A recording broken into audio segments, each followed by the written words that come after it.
There's a huge elephant in the room when it comes to traditional martial arts, and that's around the fact that you need to be fit in order to make this stuff work. A lot of us probably grew up the age I'm at now, you know, the 70s, the 80s, believing in the Kung Fu movies where you had the old master, full of wisdom, slightly decrepit body, bit of a limp, slightly slow, but when it came time to whoop ass, he could turn it on. Unfortunately, the reality doesn't quite play out like that. Strength, speed, power, mobility, agility, athleticism. All these things have a massive part to play when it comes to making your martial art effective.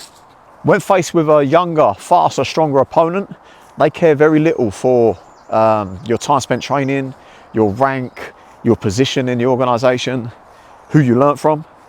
None of this stuff matters.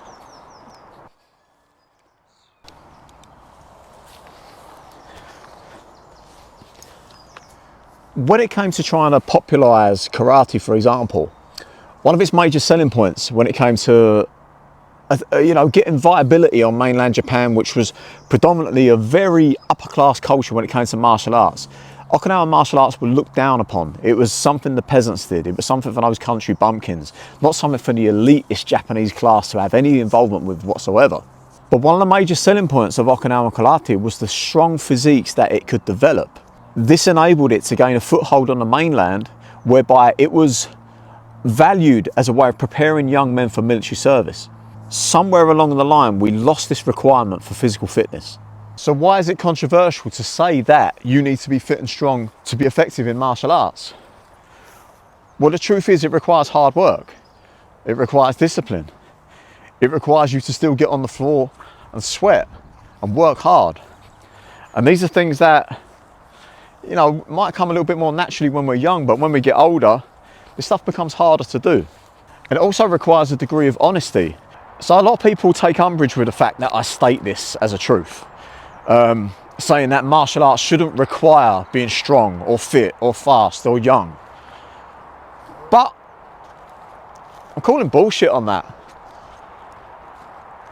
I believe it does.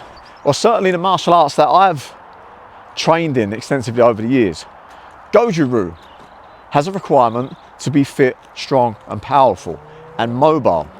The kata require a degree of athleticism and agility in order to perform them to their optimal standard. They can be done at a lower standard, but here I'm talking about optimal. Is that not something we want to strive for in martial arts? We talk about perfection in Budo, this unattainable level, but something that we should all be seeking. Just because we might not get there doesn't mean we should not try. And whilst the martial arts are something that are able to be done by any person in any condition at any stage of life, it does not mean they can be done to their best version. There will be stages of life. You do what you can. The beginner will do it the beginner's way. The expert will do it the expert's way. The old man will train like an old. But to think that one and the same, or that the art can be applied regardless of physical condition, age, or ability, is just wishful thinking.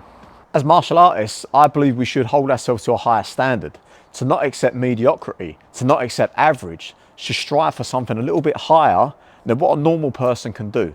All martial arts have a means of allowing you to attain this, but it requires hard work, it requires honesty, and it requires consistent effort. These qualities require us to become uncomfortable, to sweat, to work hard.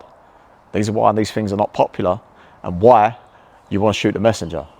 I'm not being ageist or elitist, I'm just being honest.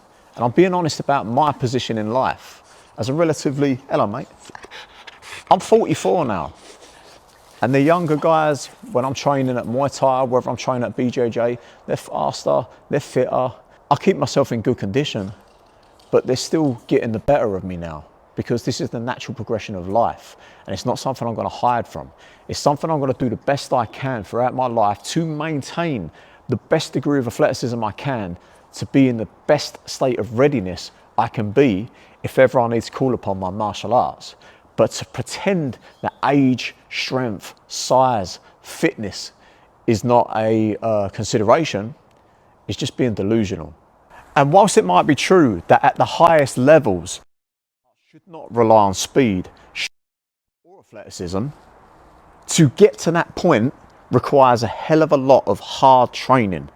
And to do that hard training for long enough, the reps required with the intensity required, that requires fitness. If you're telling me you've attained mastery of a subject, but your body suggests you haven't put the reps in to get that, I'm calling bullshit. Now, I make this video not to be mean or not to take jabs at anybody.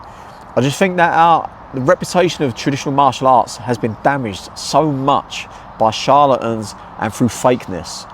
The best thing we can do, not only to preserve the martial arts, but also to promote them, is to show what it can enable the practitioner to attain.